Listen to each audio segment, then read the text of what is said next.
I was damn near one of the very few people, damn near kind of like the only one that was like, no, Pat Riley knows what he's doing. Erik Spoelstra know what he's doing. This is a good coaching staff. This is a good organization. This is a good team.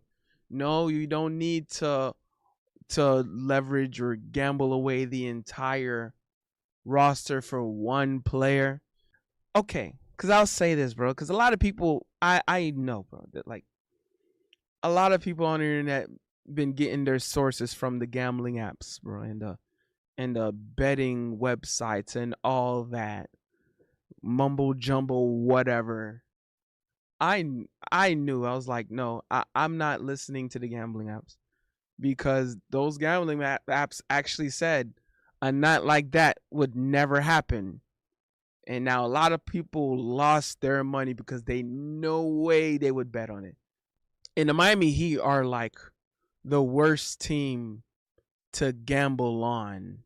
That's the one thing. Like Miami Heat are the worst team to like gamble on because they don't go by like normal rules. They don't go by the book.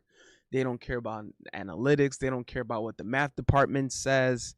They damn sure don't care about you got to leave stuff like that to someone like James Harden, who is really he's really like the person that if you put your money on things, bro, like you love him. The analytics department loves him. The math department loves James Harden.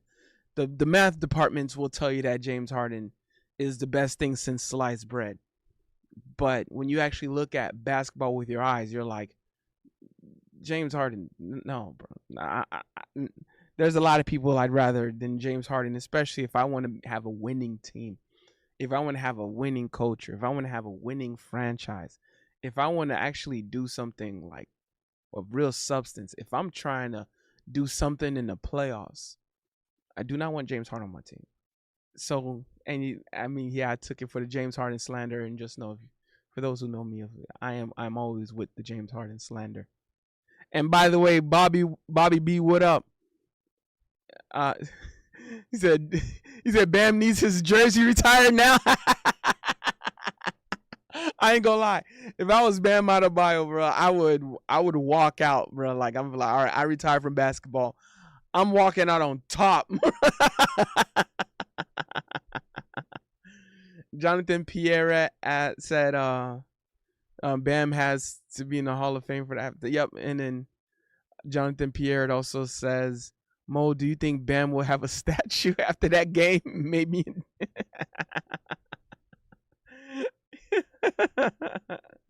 I ain't gonna lie, he might get a little jersey retirement because now when it comes, remember, Bam has a little resume on him. Bam Adebayo has a little resume on him. Multi-time all-team defense, and I forgot. Don't quote me on it, but I know it's a lot. Dude was a top defender since his rookie year, but if I'm to really put an actual number on it, he was actually a top tier defender since his second year. And I remember his rookie year, that was the Alonzo Ball draft. I remember that very vividly. That was a Lonzo Ball draft. Yes, I'm calling it the Lonzo Ball draft, even though Jason Tatum is also in that draft. Markelle Fultz was in that draft.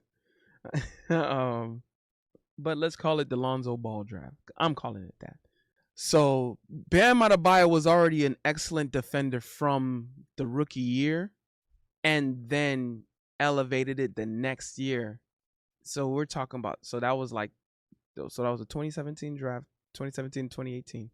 2018 to 2019, yeah, he was already like an excellent defender. 2018 2019, 2019 2020, that was the bubble year. He was the first team all defense, if I'm not mistaken.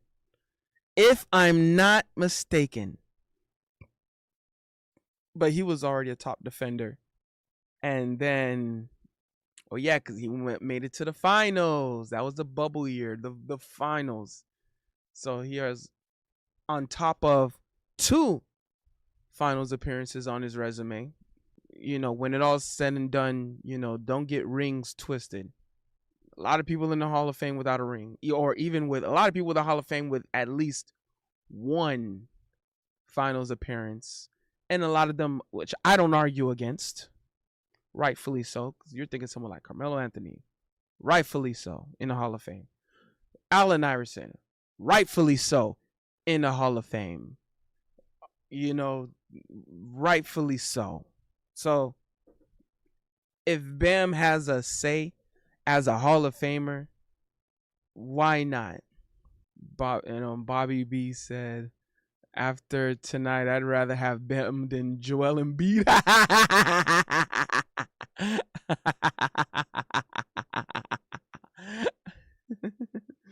uh, Bobby B said, send Ja to play with Bam.